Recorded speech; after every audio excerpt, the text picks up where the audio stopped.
Selamat datang kembali di pelajaran nomor 3 dalam seri kita, Menyatukan Surga dan Bumi, di mana kita mempelajari surat-surat Filipi dan Kolose. Ini adalah seri yang sangat menarik untuk dipelajari. Setiap pelajaran berbicara kepada hati kita, memberi kita dorongan rohani yang praktis untuk menjalani kehidupan Kristen. Kita langsung membahas Filipi 1.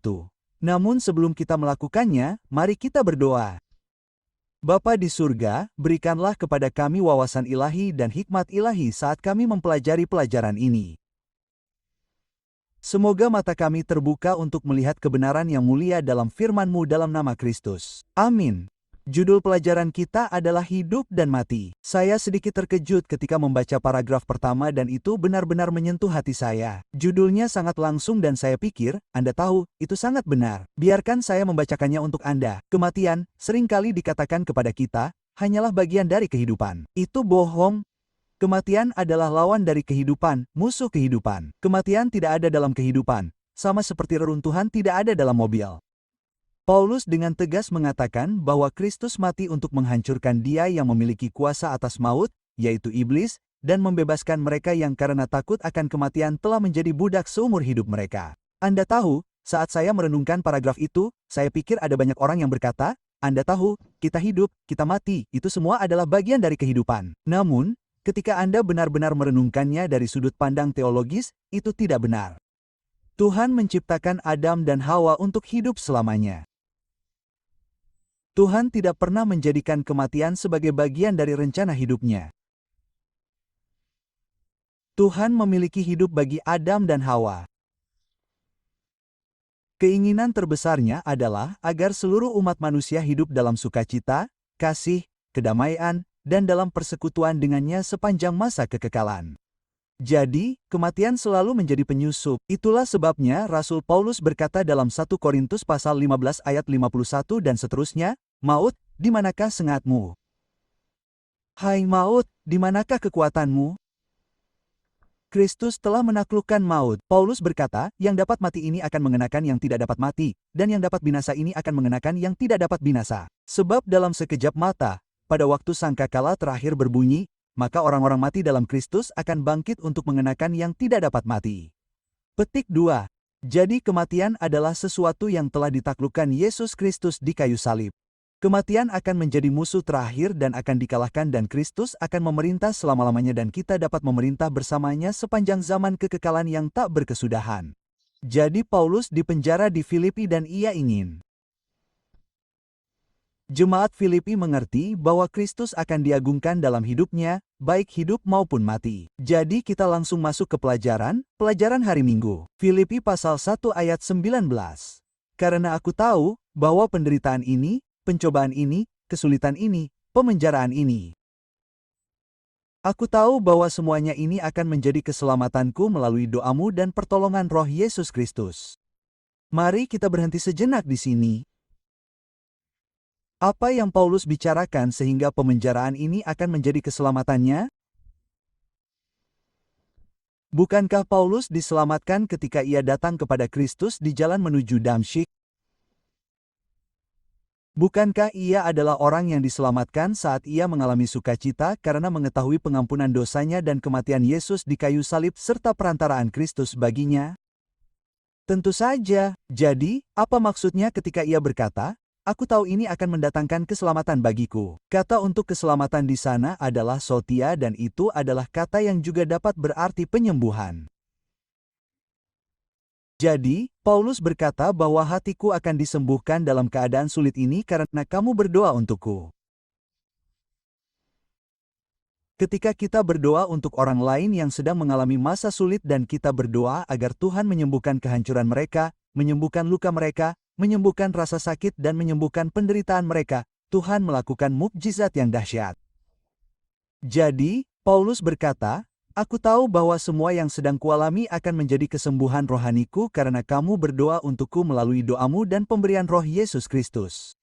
Saat kita berdoa untuk orang lain yang sedang mengalami masa sulit, Yesus memberikan rohnya dan penyembuhan terjadi dalam hidup mereka. Ketika orang lain berdoa untuk kita, ketika kita sedang melalui masa-masa sulit, kesembuhan juga terjadi dalam kehidupan rohani kita. Namun, Paulus berkata di ayat 20, Sebab yang sangat kurindukan dan kuharapkan ialah bahwa aku dalam segala hal tidak akan beroleh malu, melainkan seperti sedia kala, demikian pula sekarang, Kristus dengan nyata dimuliakan di dalam tubuhku, baik oleh hidupku, maupun oleh matiku.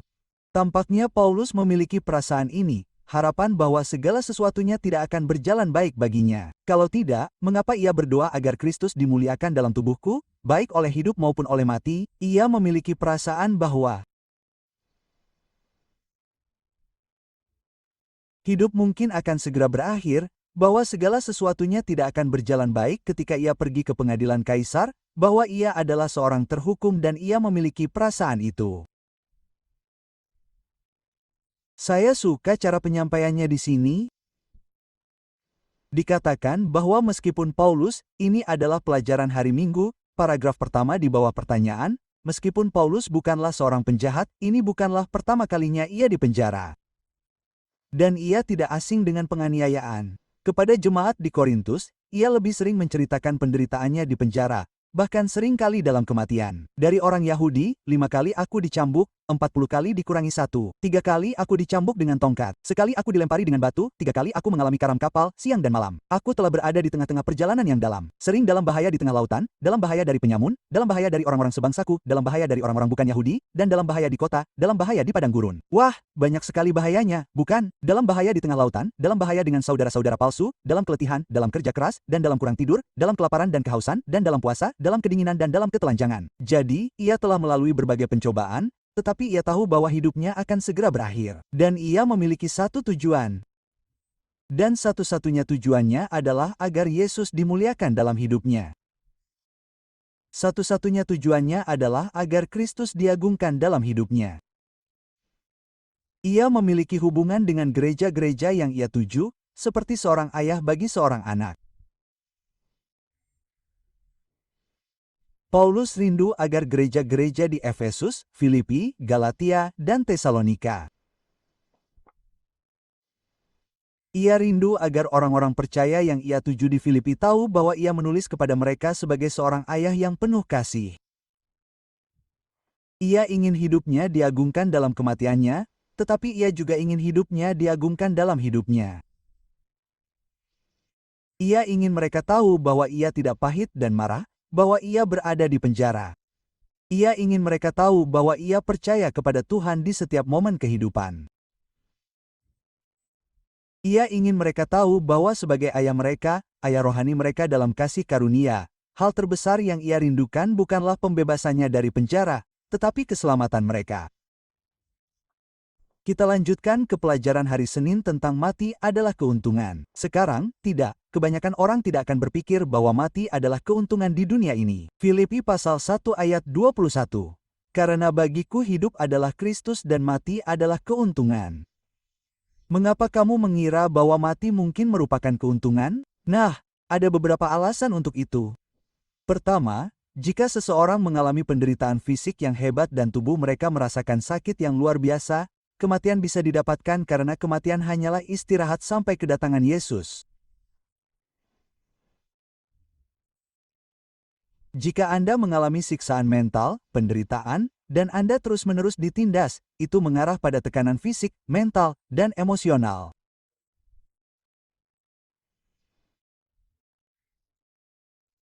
Jika seperti Paulus, Anda berada di penjara, terpisah dari teman-teman Anda, dengan trauma emosional karena berada di penjara, dengan penindasan fisik di sekitar Anda, dengan tubuh yang menderita, terbaring di ruang bawah tanah yang lembab, dingin, dan gelap. Kematian bisa jadi keuntungan, bisa jadi lebih baik daripada itu. Jadi dia berkata, bagiku hidup adalah Kristus, tetapi mati adalah keuntungan. Mengapa mati adalah keuntungan? Dia bisa bebas dari penderitaan. Alasan lain kematian bisa jadi keuntungan adalah karena setan tidak dapat menggoda Anda lagi. Jika Anda mati, dia tidak dapat menggoda Anda. Jadi, bisa ada perasaan itu ketika kita beristirahat dari kerja keras kita, ketika kita meletakkan senjata peperangan, di mana kita beristirahat dalam kasih Kristus, kebaikan Kristus, dan kematian bisa diraih. Tidak ada lagi godaan. Kematian bisa diraih karena keselamatan kita telah dimeteraikan. Tidak ada kemungkinan untuk gagal. Seorang teman saya mengatakannya seperti ini.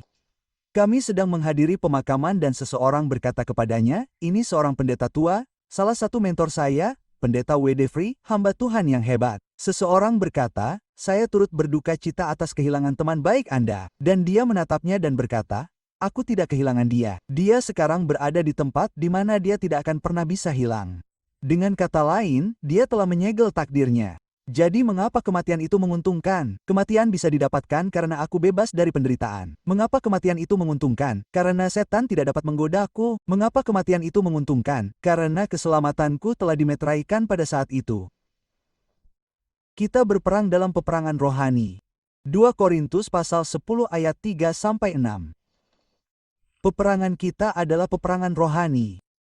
2 Korintus pasal 10 ayat 3-6. Dan di sini dalam peperangan rohani ini, kita menghadapi hidup dan mati dengan senjata rohani. Perhatikan apa yang dikatakan dalam 2 Korintus pasal 10 ayat 3-6. Apa senjata kita? Kita hidup di dalam daging. Tetapi kita tidak berperang di dalam daging. Karena senjata kita dalam perjuangan bukanlah senjata duniawi, melainkan senjata yang diperlengkapi dengan kuasa Allah. Kita dapat meruntuhkan benteng-benteng. Dalam peperangan kita mematahkan setiap siasat orang yang dibangun oleh keangkuhan manusia untuk menentang pengenalan akan Allah. Kita dapat menaklukkan segala pikiran kepada kuasa maut, kepada ketaatan manusia, kepada kuasa maut. Tawanan ketaatan Kristus. Sekarang, pikiran kita terkadang akan menjadi liar. Terkadang, kita akan merasakan pikiran yang dipenuhi dengan keputusasaan. Terkadang, kita akan memiliki pikiran putus asa. Terkadang, kita akan memiliki awan gelap yang mengelilingi kita. Namun, lihatlah, Yesus tidak mengatakan Anda tidak akan memiliki pikiran-pikiran itu. Namun yang Dia katakan adalah Anda membawa setiap pikiran ke dalam tawanan Kristus. Jadi, ketika pikiran-pikiran kegelapan itu menimpa Anda, ketika Anda menghadapi kesulitan, tantangan, sakit hati, atau menghadapi kematian itu sendiri, bawalah setiap pikiran ke dalam tawanan Kristus. Pikirkan tentang bagaimana Yesus menciptakan Anda. Pikirkan tentang bagaimana Yesus mati untuk Anda. Pikirkan tentang bagaimana Yesus menjadi perantara bagi Anda. Pikirkan tentang bagaimana Yesus datang kembali untuk Anda. Ketika pikiran-pikiran itu mengganggu Anda, penuhilah pikiran Anda dengan janji-janji Tuhan. Lihatlah, aku menyertai kamu senantiasa, bahkan sampai kepada akhir zaman. Penuhilah pikiranmu dengan janji-janji. Tidak ada pencobaan yang dialami manusia, sebab Allah setia, Ia tidak akan membiarkan kamu dicobai tentang apa yang kamu inginkan. Mampu. Dalam Filipi pasal 1 ayat 21 dan 22, Paulus mengemukakan suatu pokok pikiran. Bagaimana kita memahami pokok pikiran yang ia kemukakan? Beberapa orang secara tragis salah memahami bagian ini dan mereka berkata, tunggu sebentar. Apa yang Paulus katakan di sini? Petik 2. Filipi pasal 1 ayat 21-22. Kita akan lanjutkan ke ayat 23. 24. Saya ingin melihat bagian ini secara keseluruhan. Ia berkata dalam ayat 21, karena bagiku hidup adalah Kristus dan mati adalah keuntungan. Kita telah membahasnya. Mengapa kematian menjadi keuntungan bagi Paulus? Karena ia berada di penjara Romawi yang gelap dan lembab. Kekuatannya mulai berkurang. Dan dia berkata, Tuhan, jika memang Engkau menghendaki aku mati, aku serahkan hidupku ke dalam tangan-Mu. Rasa sakit dan penderitaanku akan berakhir. Setan tidak dapat menggodaku dan menggangguku lagi. Dan takdirku sudah ditentukan. Namun dia berkata, tetapi jika aku terus hidup di dalam daging, ini akan berarti buah untuk jerih payahku. Dia berkata, jika aku terus hidup, aku ingin terus bersaksi. Terus membagikan kasih Yesus. Terus membagikan kasih karunia Yesus. Terus membagikan kebaikan Yesus. Namun apa yang akan kupilih? Aku tidak tahu. Dia berkata, aku tidak tahu. Aku di penjara ini menderita di sini. Dan aku tidak tahu apa yang harus kupilih, hidup atau mati. Ia melanjutkan ayat 23. Sebab aku didesak dari dua pilihan, yang manakah, hidup atau mati. Ingin pergi dan diam bersama-sama dengan Kristus, itu jauh lebih baik, yang jauh lebih baik daripada hidup atau mati. Petik 2. Dengan kata lain, inilah kerinduan seseorang yang ingin pergi dan berada bersama Yesus. Inilah kerinduan seseorang yang ingin mengalami kedatangan Kristus yang kedua. Anda lihat, Paulus di sini tidak berbicara tentang pergi bersama Kristus dengan segera. Tidak sedikit pun, Alkitab berkata dalam Pengkhotbah 9:5, orang-orang yang hidup tahu bahwa mereka akan mati, tetapi orang yang mati tidak tahu apa-apa. Mazmur 115:117 berkata, orang-orang mati tidak memuji-muji Tuhan, demikian pula semua orang yang turun ke tempat sunyi. Jadi, bahkan Yesus dalam Yohanes 11 berkata kepada Marta dan Maria bahwa saudaramu Lazarus tertidur sebanyak 53 kali dalam Alkitab, kematian hanyalah tidur. Dan seperti yang Paulus katakan dalam 1 Korintus 15 yang saya kutip sedikit terlambat, sedikit lebih awal, bahwa dalam sekejap mata pada saat trompet terakhir, orang mati akan dibangkitkan dalam keadaan tidak dapat binasa. Jadi di sini, dalam bagian ini, Paulus hanya berkata, aku memiliki keinginan yang lebih baik daripada hidup atau lebih baik daripada kematian. Keinginan itu adalah untuk bersama-sama dengan Kristus yang jauh lebih baik. Ayat 24. Namun, untuk tinggal di dunia ini lebih perlu bagimu. Karena keyakinan ini, aku tahu bahwa aku akan tinggal dan akan bersama-sama lagi dengan kamu sekalian supaya kamu makin bersukacita dalam iman, sehingga kemegahanmu karena aku dalam Kristus Yesus makin bertambah, apabila aku kembali kepada kamu. Dan Paulus berkata, lihat, aku tidak yakin apa yang harus kupilih antara hidup dan mati, tetapi jika kamu bertanya kepadaku, aku lebih suka pergi bersama Kristus, tetapi aku tahu bahwa lebih baik bagiku untuk tinggal di sini bersamamu. Penulis kita memberikan argumen yang kuat untuk kebenaran tentang kehidupan setelah kematian. Dan dalam pelajaran hari Selasa, kita berbicara tentang kerinduan Paulus akan kedatangan Kristus yang kedua. Dan penulis kita mengatakan ini di paragraf ketiga.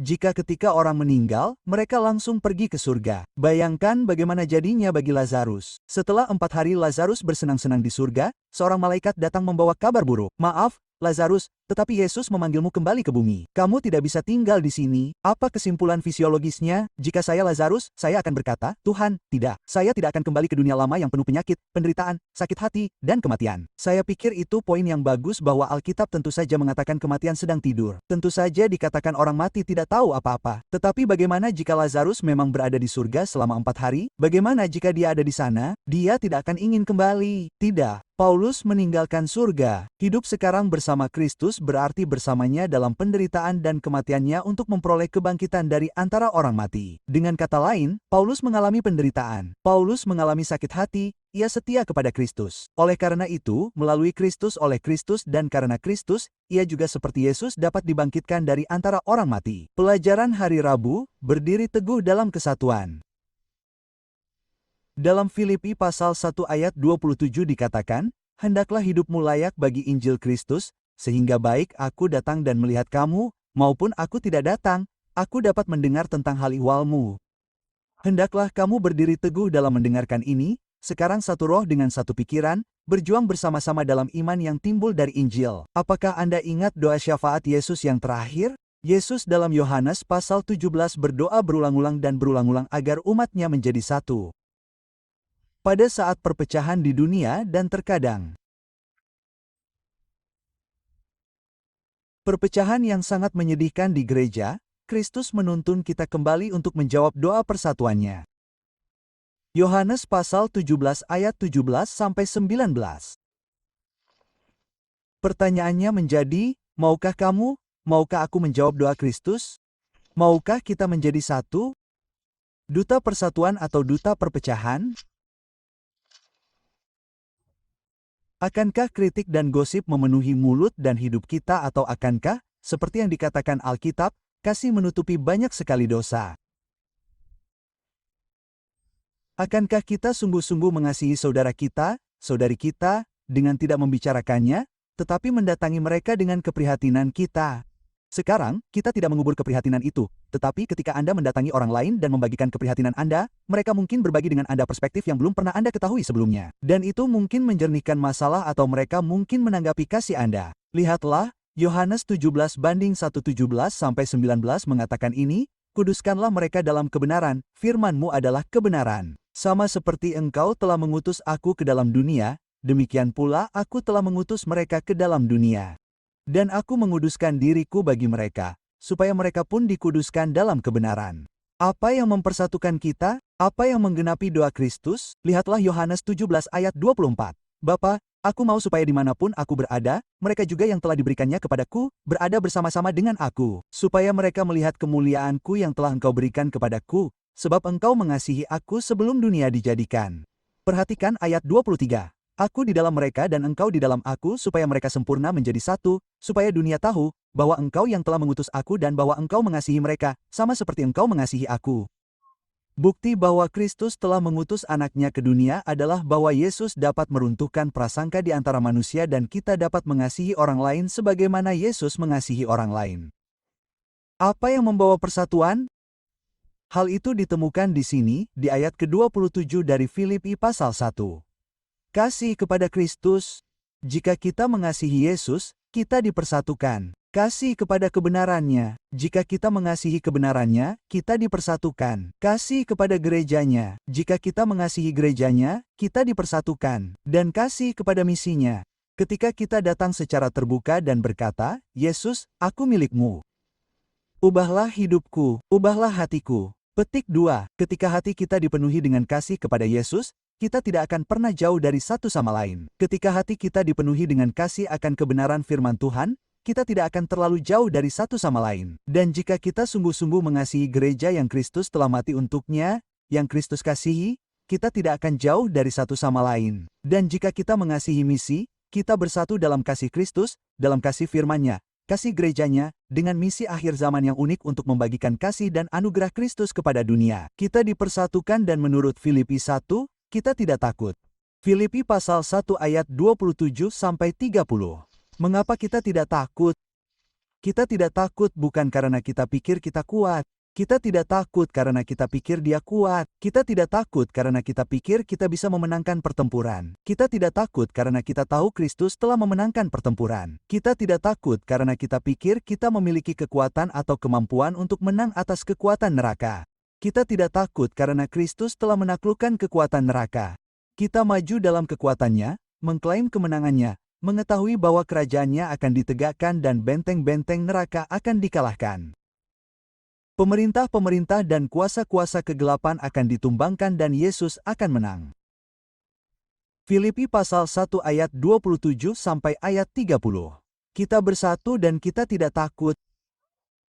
Saya ingin melihat di sini khususnya pada ayat 27. Bagian terakhir, hendaklah hidupmu layak bagi Injil Kristus, sehingga baik aku datang dan melihat kamu, maupun aku tidak datang, aku dapat mendengar tentang hal ihwalmu. Kamu berdiri teguh dalam satu roh, berdiri teguh. Satu roh, kita dipersatukan oleh Roh Kudus. Satu pikiran, pikiran kita dipenuhi, dijenuhi dengan firman Tuhan, berjuang bersama untuk iman Injil. Itulah misi, jadi kita bersatu dalam satu roh, kita memiliki satu pikiran. Tetapi perhatikanlah, janganlah kamu gentar terhadap lawan-lawanmu, sebab bagi mereka kamu telah ditimpa malapetaka, tetapi bagi kamu telah diselamatkan oleh Allah. Kita tidak gentar. Mengapa? Karena kamu telah dikaruniakan bukan saja untuk percaya kepada Kristus, tetapi juga untuk menderita untuk Dia. Memiliki konflik yang sama yang kamu lihat dalam diriku sekarang juga ada dalam diriku. Kita maju dalam kekuatannya, kita maju dalam kasih karunia-Nya, kita maju dalam kuasa-Nya. Kita maju tanpa rasa takut untuk membagikan kasih-Nya kepada dunia. Dan saat kita melakukannya, kita dapat mengharapkan bahwa terkadang akan ada penderitaan. Terkadang akan ada sakit hati, terkadang akan ada kesulitan, tetapi Kristus menang. Tema Filipi 1 adalah ini. Paulus berkata, aku di dalam penjara, tetapi di dalam Kristus aku menang. Apapun keadaan hidup yang kamu alami, ketahuilah bahwa di dalam Kristus kamu juga dapat menang. Mari berdoa, Bapa di surga, terima kasih karena kami tidak perlu takut. Kami dapat maju tanpa rasa takut di dalam Yesus karena melalui Yesus, oleh Yesus, karena Yesus, pemerintah-pemerintah dan kuasa-kuasa neraka dikalahkan dan kita dapat menang. Dalam namanya kami berdoa, amin.